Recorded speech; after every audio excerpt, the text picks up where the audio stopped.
So SAA says the strike is costing it 50 million rand a day and jeopardising talks with lenders. It's also affecting tourism. So to speak about the impact on the tourism and hospitality industries, we're joined now in the studio by Kim Taylor from Travel Group Flight Centre. Very good evening to you, and thank you so much for speaking to us. Thank you. So as I mentioned, 50 million rand a day. So far, it's definitely more than 200 million rand since the strike started on Friday. Have you seen any visible impact on the tourism or hospitality industries? So I think we always have to bear in mind it's our national carrier in our business. It covers both our leisure and our corporate travel. So a significant impact. Obviously, travellers having to be reaccommodated over the past few days. Thankfully, international flights started picking up on Sunday evening, but it has had a massive impact. And I think there are questions coming through in terms of what is going to happen to my bookings in the coming weeks. And we're obviously heading into the festive season next month, and obviously customers now are asking the question, will my booking still be okay to travel in December? And we'll get to what it means for the festive season, but how are you able to gauge losses, especially under such circumstances? It's a short period of time. SAA saying that it's going to reimburse some clients, but I mean, where does that leave you? Because it's not necessarily your strike, so I don't know. Are you incumbent to settle those bills? So our customers still have an appetite to travel. So I think what's really been great is the reaccommodation policy that SAA has communicated has given customers options in terms of reaccommodating them on partner airlines or as part of the Star Alliance group. Where customers have opted to cancel, we will submit those for refunds and await that money to be returned. So we don't have any financial losses at this stage. But who carries those costs? Is it SAA? It would be SAA. So if they were refunding customers, it would be SAA refunding those customers. Where it's reaccommodating customers, it would be SAA covering those costs to reaccommodate whatever they may be. What is most impacted, regional or international, especially from the tourism and hospitality side of things? It's definitely domestic travel. So we've seen a lot of domestic travel. We've had to reaccommodate customers onto SA Airlink or onto Mango, which is part of the reaccommodation policy. And obviously a few international flights here and there. It's mostly been domestic in our space, specifically that's where customers have had to be reaccommodated. And I just want to look at the earnings. So 136.1 billion rand, about 2.9% of GDP. That's the figures that was quoted as what the tourism industry contributes to South Africa. Those are 2017 figures.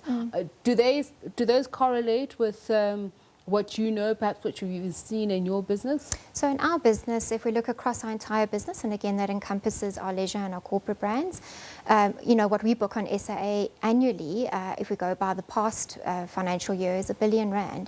So it's quite substantial. It is one of our biggest suppliers, if not our biggest supplier. And again, I think the impact on our customers is massive. And Flight Centre obviously travels to international destinations as well. Absolutely. And you would receive visitors from international destinations. Absolutely. Which is your biggest market? So it would be outbound travel, so customers travelling out of South Africa. Obviously, we have customers who book the national carrier coming to visit South Africa, but it's definitely our outbound travel in terms of booking with SAA. So I want to look at the hospitality industry. Those figures, I think, actually hotel occupancy was expected to increase to 62% by this year. And I'm wondering, are you seeing that in your business? Has it picked up, say, from figures of 2014? Don't have the exact figures, but just roughly from what you see in the trends. Definitely, yes, absolutely. We have seen increases there. So something like this would definitely hurt your business, especially given the timing of it.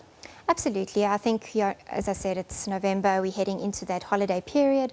Lots of people travelling to reunite with family and friends, whether that's domestic travel or internationally, or people taking their holiday this time of the year. It's also school holidays that we need to be mindful of next month.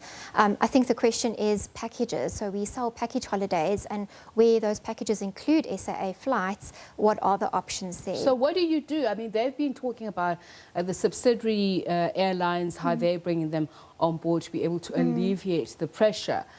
Does that impact on the package itself? Because obviously there's a difference between flying SAA and flying Mango. You're not getting the same value. Absolutely. I think we've had a few customers in the past week who've opted to just cancel just because they wanted to fly SAA.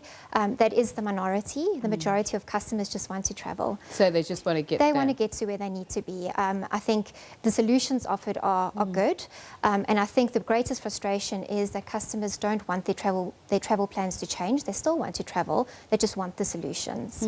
We'll talk about where they're traveling to in just a moment, but I do want to touch on that issue that you raised about now that this period of festive season is nearing. And for some people, it'll probably rather try and travel at the tail end of November, beginning of December, as opposed to the full-on school holiday period. So what happens to those people? Do I lose out on a booking that I've made because it pushes me into high season prices? And if so, what happens? How do you remedy that situation? So I think at the moment we don't have the answers from Thursday onwards. The rebooking policy that's been communicated is for bookings up until tomorrow, and those passengers in our business have been reaccommodated. So tomorrow it will be a waiting game to see what will happen on Thursday and Friday. Certainly you'll see that SAA have been communicating for a 2-day period. So we'll have to wait and see tomorrow what happens for the rest of the week. I do think the questions are coming. Should I cancel? Should I go and book an alternative airline? And how do you advise people? What do you say? Because at the same time, you wouldn't want to incur those losses because you can't foresee how long the strike is going to go on for, and if it's going to have an even bigger effect on the aviation industry as a whole. Absolutely. I think if customers felt more comfortable knowing that they had travel secured for later in the month and certainly for next month, they do have the option of booking on an alternative carrier. Where possible, I think in our business really, we have managed to reaccommodate the majority of our passengers on airlines within that Star Alliance group. I'm just wondering, the allegations of operational safety, how have those impacted those who have been wanting to use a national carrier? And have you seen cancellations as a result of that? Not at all. Not at all. We haven't. We've been monitoring that very closely. Obviously, the statement went out from SAA late on Sunday evening, and we've obviously shared that with our customers, but we haven't had any cancellations as a direct result of safety concerns. So obviously, if we're talking about the tourism and hospitality industry, there are also indirect and induced benefits, which is part of a whole bigger value chain. Are you able to take us through that so that we just understand it as a whole, what the knock-on effect of all of this is? I think there's always going to be a massive knock-on effect. I think in terms of our business, again, and I'll bring it back to our business, and with our customers and the experience of our customers, is I think there are question marks over their booking as a whole in terms of package holidays. I think we're also mindful of going into the festive period as not only just reuniting with family and friends around the world or domestically, it's also your annual holiday that you need to consider taking the family away. So I think the knock-on effect is not just the flights. You know, if my flights aren't available, what do I do with my accommodation? And also if you've booked perhaps a car hire service, or the hotel has booked a transfer for you, surely that is also part of the value chain that is impacted. Absolutely, and I think that's something we need to be cognizant of. If there aren't any options, and hopefully they will remain to be available, but if there aren't any options, where does that leave someone who has that car hire booking or that accommodation in Durban? We haven't encountered any problems, but I think we are putting those contingency plans into place in the event we need to obviously look at that. What about the places that people go to? Because some of them obviously are seasonal, some of them there's an event, maybe there's a festival that you're attending. Yes. Absolutely. So I think in the past week we've had a few incidences where someone had to be at a very important meeting, or it was a special occasion. We've managed to reaccommodate the majority.